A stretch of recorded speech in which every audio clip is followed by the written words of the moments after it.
Munambam judicial commission നിയമനത്തിൽ സർക്കാരിന് തിരിച്ചടി. മുനമ്പം ജുഡീഷ്യൽ കമ്മീഷന്റെ നിയമനം ഹൈക്കോടതി റദ്ദാക്കി. വഖഫ് സംരക്ഷണ വേദിയുടെ ഹർജിയിലാണ് ഹൈക്കോടതിയുടെ നടപടി. സിംഗിൾ ബെഞ്ചിന്റെ ഉത്തരവിനെതിരെ അപ്പീൽ നൽകാനാണ് സർക്കാരിന്റെ തീരുമാനം.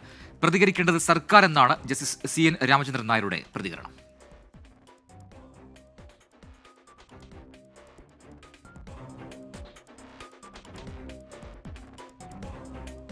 ഇനിയും കാലതാമസം ഉണ്ടാക്കരുതെന്നും സർക്കാരിന്റെ അധികാരം ഉപയോഗിച്ച് ഉടമസ്ഥാവകാശം ഉറപ്പാക്കണമെന്നും സമരസമിതി ആവശ്യപ്പെട്ടു. കടലിലിറങ്ങി സമരം ചെയ്യുമെന്നും സമരസമിതി ഇപ്പോൾ വ്യക്തമാക്കുന്നുണ്ട്. ശ്രീകാന്ത് വിവരങ്ങളുമായി ചേരുന്നു. ശ്രീകാന്ത്, ഇപ്പോൾ ഈ മുനമ്പം ജുഡീഷ്യൽ കമ്മീഷനുമായി ബന്ധപ്പെട്ട സുപ്രധാനമായ ഒരു കാര്യമാണ് ഇപ്പോൾ ഹൈക്കോടതിയിൽ നിന്നും ഉണ്ടായിരിക്കുന്നത്.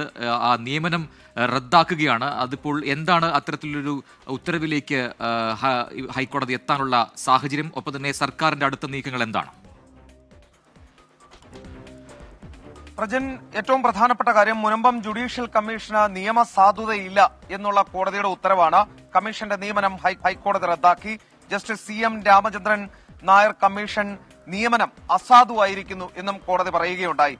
ഈ നടപടി ജസ്റ്റിസ് ബെച്ചു കുര്യൻ തോമസ് അധ്യക്ഷനായ സിംഗിൾ ബെഞ്ചിന്റേതാണ് ഇന്ന് പുറത്തു വന്നത്. ഭൂമി വിഷയത്തിൽ ജുഡീഷ്യൽ കമ്മീഷനെ നിയോഗിക്കാൻ സർക്കാരിന് അധികാരമുണ്ട്. പക്ഷേ മുനമ്പത്ത് ജുഡീഷ്യൽ കമ്മീഷനെ നിയമിക്കാൻ സർക്കാരിന് അധികാരമില്ല എന്നാണ് കോടതി പറയുന്നത്. മുനമ്പത്തേത് വഖഫ് വസ്തുവകയെന്ന് വഖഫ് ബോർഡ് കണ്ടെത്തിയതാണ്. വഖഫ് ട്രിബ്യൂണലിന് മുന്നിലുള്ള വിഷയത്തിൽ സർക്കാരിന് അന്വേഷണം നടത്താനാകില്ല എന്നാണ് കോടതി പറയുന്നത്. ജുഡീഷ്യൽ അന്വേഷണ കമ്മീഷനെ നിയോഗിക്കാനുള്ള സർക്കാർ തീരുമാനം നീതിയുക്തമല്ല. കമ്മീഷൻ നിയമനത്തിൽ സർക്കാർ യാന്ത്രികമായ തീരുമാനമെടുത്തു. മനസ്സിരുത്തിയല്ല സർക്കാർ ജുഡീഷ്യൽ കമ്മീഷനെ നിയോഗിച്ചത്. നിയമനത്തിൽ കൃത്യമായ വിശദീകരണം നൽകാൻ സർക്കാരിനായില്ല. വഖഫ് ഭൂമി എന്ന് കണ്ടെത്തിയ വസ്തുവിൽ ജുഡീഷ്യൽ അന്വേഷണം നടത്താനാകില്ല.